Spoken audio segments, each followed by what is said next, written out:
mantik itu, nah,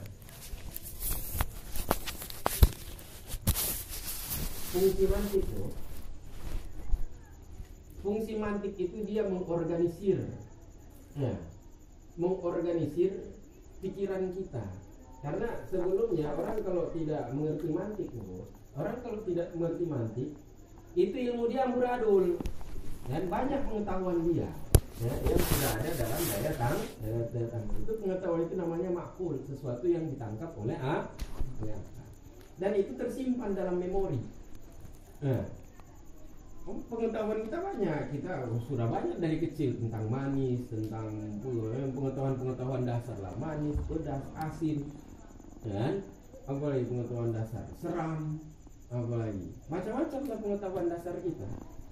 Nah, tapi pengetahuan itu tidak terorganisir, ya, tidak tertata, ya. Sehingga karena tidak tertata, pikiran kita jadi amburadul.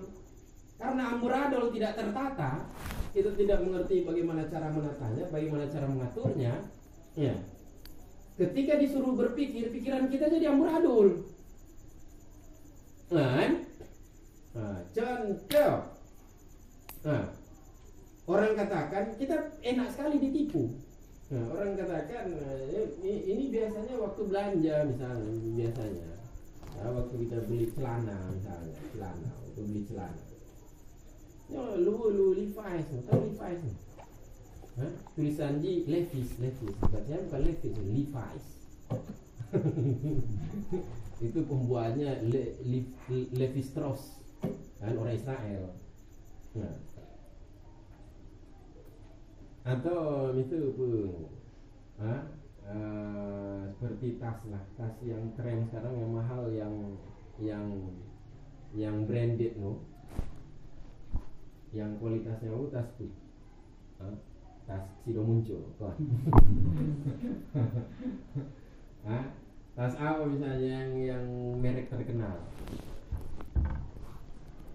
tas banyak inong ya, tas tuh merek terkenal,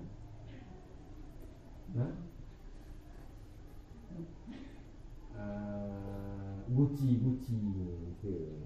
Tas misalnya tas Gucci. Nah, tahu Gucci ya?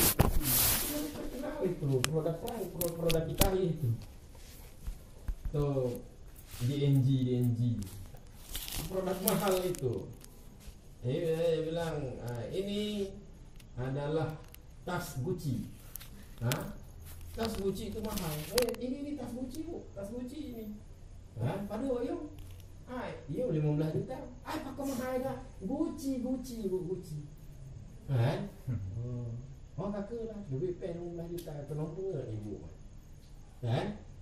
Itu sebenarnya dia lagi susun kias itu. Cuman karena pikiran kita tidak terorganisir, maka kita telan mentah-mentah perkataan dia itu. Nah, itu sebenarnya dia sedang bilang, bermula ini itu tas Gucci. Bermula setiap tas Gucci itu mahal. Nah, berarti bermula ini itu mahal, maka sesuai keluarganya 15 juta. Nah, padahal itu kias itu salah. Nah, karena dia kiasnya salah, kenapa? Karena dia gunakan hukum juz'i untuk kulli hukum. Dia gunakan hukum sebagian untuk semuanya. Ini nggak boleh bermula ini itu tas Gucci, setiap Gucci itu mahal. Nggak, Gucci asli mahal, mau yang Gucci KW paling mahal. Nah, jadi seharusnya ada tambahan itu, bermula ini itu Gucci asli, ori. Bermula setiap Gucci ori itu mahal, maka ini mahal orinya. Nah, ori pahanan. Cuman karena kita tidak biasa berpikir, tidak biasa berpikir karena tidak ada mantiknya. Jadi pikiran kita tidak terorganisir. Nah, akhirnya kata-kata orang kita telan bulat-bulat. Ya. Dan ketika disuruh membuat definisi, kita bikin definisi amburadul. Saya ditanya, kodo itu apa? Kodo itu adalah binatang yang melompat-lompat. Nah, kelinci biasanya. Nah, jadi pikiran Ya, ada pengetahuan pada kita, tetapi karena tidak terorganisir, maka cara berpikir kita amburadul. Mantik. Nah, mantik itu dia membuat undang-undang untuk berpikir. Ya, berpikir tentang apa namanya, membuat definisi untuk sesuatu dan berpikir untuk menghasilkan natijah, menghasilkan kesimpulannya, istilahnya tasdik. Ya, jadi mantik, ya, dia mengorganisir pikiran. Sehingga karena pikiran itu sudah terorganisir, maka orang bisa idrak kasirah, orang bisa berpikir, punya pikiran yang banyak. Ya, karena menurut rata-rata manusia menurut survei rata-rata manusia dari 100% kapasitas otak dia hanya mampu menggunakan 20%. Itu pun kalau dia ada berpikir. Kalau dia tidak ada berpikir, ya, bangun tidur, makan, tidur lagi, kan? Bangun tidur, berak, tidur lagi, kan? Bangun tidur, mandi, tidur lagi, kan? Itu cuman 1% kapasitas otak dia yang dia pakai. Nah, tapi kalau dia ada gunakan berpikir, rata-rata manusia cuman 20% kapasitas otak dia yang dia pakai. Nah, tapi kalau dia belajar mantik, ya, maka kemampuan yang dia gunakan, kemampuan otak yang dia gunakan itu akan bisa semakin besar, bisa sampai 80%, biasanya 80% kapasitas otak dia pakai. Nah, sehingga pikiran dia tidak beradul. Nah, tapi kalau tidak ada mantik, orang payah dia berpikir. Nah, Mupong makanya mangata ibu ngelego ati kampanye. Nah, buka belum prestasi lu lagi operasi lu, mudah-mudahan amanah meraih ka. Tak kalau leureung ki ba model. Nah, jadi urang tinggal tersusun kiasan. Bermula orang seperti ini, itu orang yang begini. Setiap orang yang begini, misalnya kesimpulannya begini. Bermula orang ini kesimpulannya begini, mati nyata nggak cocok untuk terpilih. Kan itu orang kalau punya pikiran, bukan cuma punya pikiran, orang punya undang-undang untuk mengatur cara berpikir. Kalau anda mudah sekali ditipu karena tidak pernah dia menggunakan pikirannya, karena tidak terorganisir sehingga muradul cara memikir. Nah, kan? Nah, gitu. Itu mantik. Itu makanya pelajaran ini dinamakan mantik. Kenapa?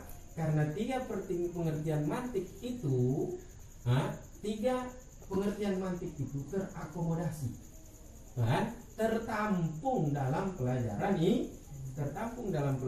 Apa pengertian mantik yang pertama? Pikiran yang banyak, kan? Dengan ilmu ini maka pikiran bukan cuma banyak, melimpah demikian. Nah, dia bisa mencocok-cocokkan, bisa ini, bisa itu. Nah, yang kedua, daya tangkap dia akan semakin lincah. Yang ketiga, ketika dia berargumen, dia bisa menata argumennya itu secara rapi sehingga bisa menghasilkan natijah. Nah, jadi kalau ada berpikir, kan, tanpa mantik itu kapasitas otak yang digunakan hanya 20%. Kan? Nah, itu kalau dia berpikir. Tapi kalau dia pakai mantik, nah, kapasitas berpikir dia bisa, kapasitas akal yang dia gunakan itu bisa 80%. Kan? Tapi jarang perempuan bisa begitu. Biasanya laki-laki. Kadang awaknya sanggup. Sanggup Irna, sangguplah. Tapi ada biarpun perempuan, ada orang walaupun dia tidak belajar mantik, insting dia cepat, kan? Tahu deh ini ujung-ujungnya mau kemana ini, kan?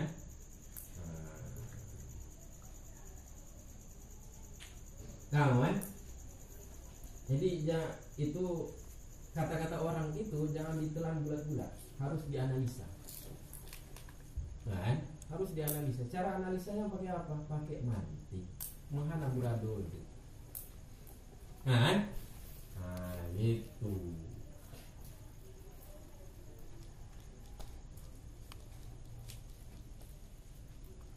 Kamera. Kata-kata orang itu jangan langsung dibawa ke perasaan. Miki lewat. Nah kalau pakai perasaan kak tangguh-angguh macam butuh emang tu. Hana wanggap, hana mungkin lah haji mutulik. Kan? Mana mungkin? Orangnya propen, mana mungkin? Nah.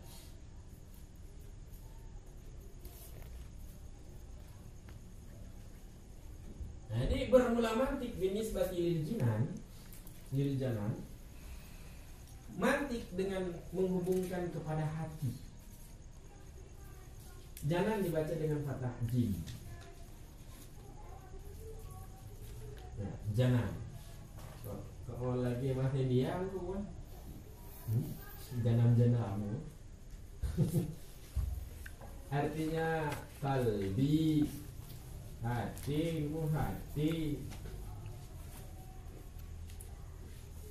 Apakah itu? Qal. Berkata oleh Hujjatul Islam, al-qalbu latifatun rabbaniyatun hiyal mukhatabatu wa hiya allati tusabu wa tu'aqabu wa laha ta'alluqun bil qalbi al-ahmali sarubari shiklu ta'alluq al-arad bil jawhar yusamma ruhan wa nafsan. Ulama mantap.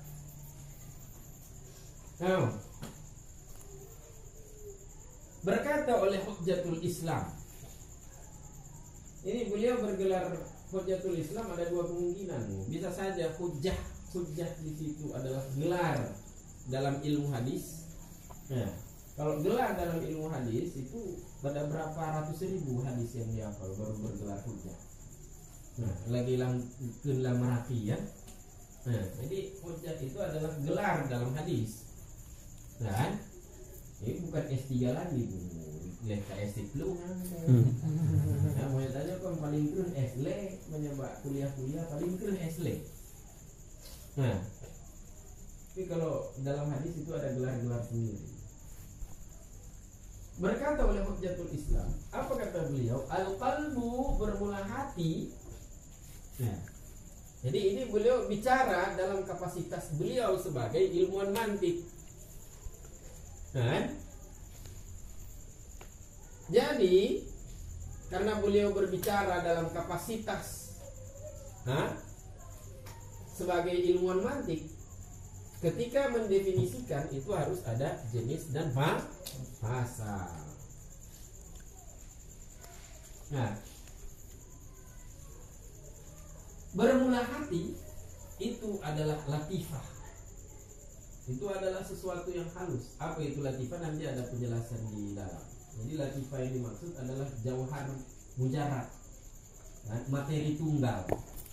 Ya, materi tunggal tanpa beda seperti tanyong. Nah, kita tersusun dari begitu banyak jauhar. Nah, itu istilah orang jauhar. Kalau istilah dulu, materi terkecil itu atom. Kalau materi terkecil kan atom dulu.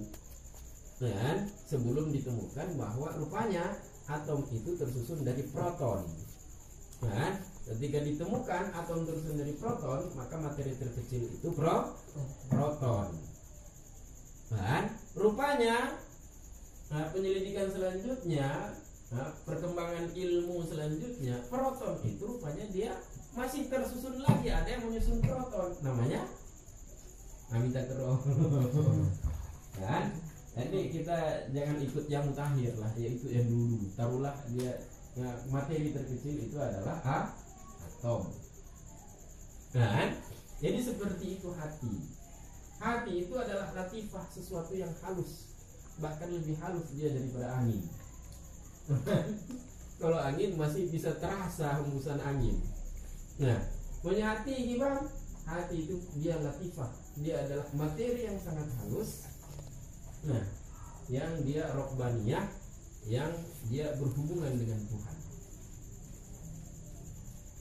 Nah, ini beliau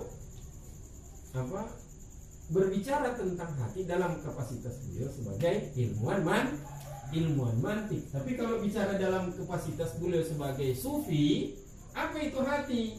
Hati itu adalah hati itu adalah hati itu adalah sesuatu yang masih berubah-ubah. Nah, itu qalbu. Kalau tidak berubah-ubah lagi itu namanya hal.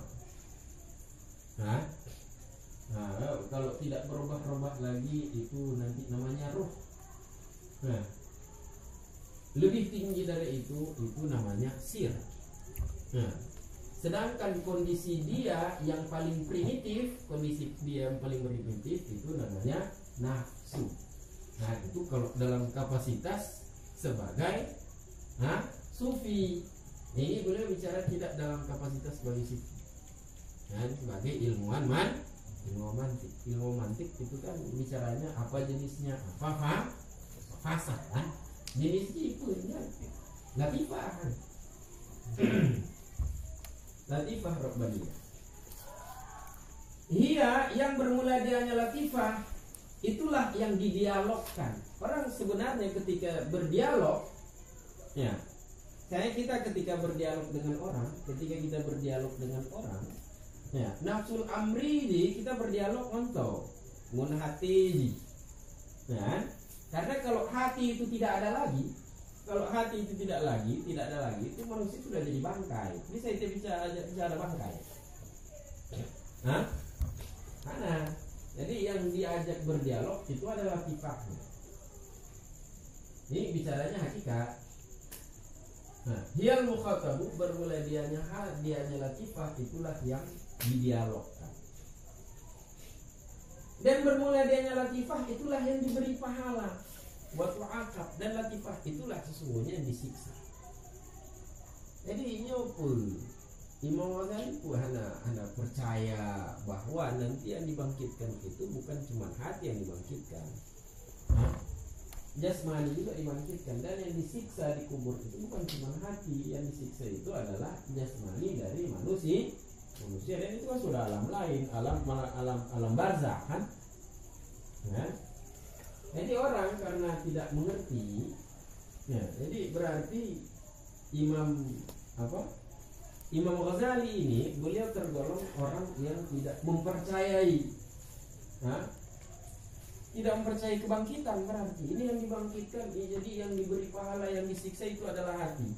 Berarti Imam Ghazali tidak percaya bahwa ada kebangkitan jasmani. Berarti ada orang yang menganggap seperti itu, kan? Padahal itu perkataan beliau itu beliau melihat kepada nafsul amri, hakikat sejatinya yang disiksa, yang diberi pahala itu apa?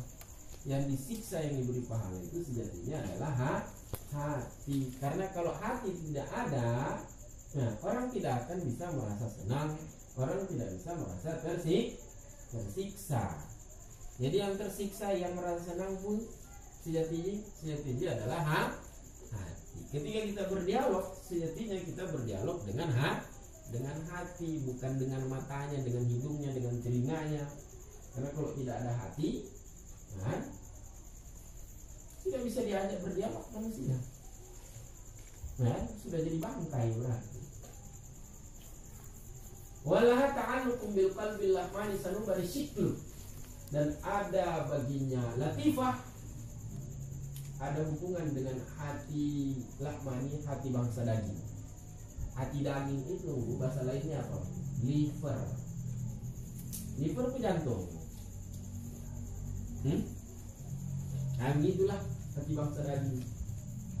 Ada baginya latifah, ada oleh hubungan dengan qalbil lahmani. Nah, hati bangsa daging yang sanubari syiklu, yang cemara bentuk. Sanubari siklu yang dibangsakan cemara akan bentuk. Jadi ini hatinya juga bentuknya berbentuk cemara. Itu hati sanubari itu sanubari yang cemara. Kan? Jadi hati daging itu dia berbentuk cemara. Itu bentuk cemara. Lonjong, Kakinya bentuk hati. Semua orang gambarnya bukan. Iya lonjong dia, cemara kan lonjong. Cuman orang dramatisir bentuknya itu. gambar hati itu dia lonjong, kemudian di bawahnya itu dia dramatisir, jadi ada begininya. Nah, itulah love. Jadi kalau love-nya kok lonjong cuma didramatisir saja untuk apa namanya, supaya artistik kan. Gitu.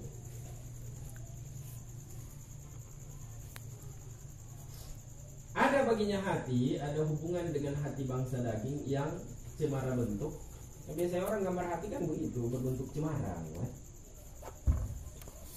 Ada hubungan akan sebagai ta'alluq al-arab bil jauh, akan sebagai hubungan sifat dengan benda. Ya. Hubungan hati yang latifah itu, hati sebagai materi yang halus itu dengan hati jasmani itu hubungannya seperti hubungan sifat dengan benda. Hubungan sifat dengan benda artinya benda kalau tidak mempunyai lagi sifat, benda kalau tidak ada lagi sifat, untung nah bendanya. Nah, batu kalau tidak keras lagi masih ada batu. Hah? Aku anak terleh batenya. Nanti kalau mau kayak bate bu aku bate. Kan? Lagi tanya cinggu. Nah, tidak ada lagi sifat pada kita. Duduk tidak ada lagi, tidur tidak ada lagi, macam-macam. Dong, hanale, kumentong ada nyawa. Mentong ada nyawa. Hanale, materi itu akan bertahan selama masih ada selama masih ada sifat. Ada sifat, ada materi. Tidak ada sifat, maka materi juga ikut hilang. Seperti itu hubungan latifahnya dengan qalbi jasma. Bila mani mentong na hubungan, mentong bertahan, itu hati berupa daging. Begitu hati latifah itu hilang, nyancu gerol qalbulah mania. Ngomong tanya hancur. Ya, dimakan cacing tanah. Kan? Itu.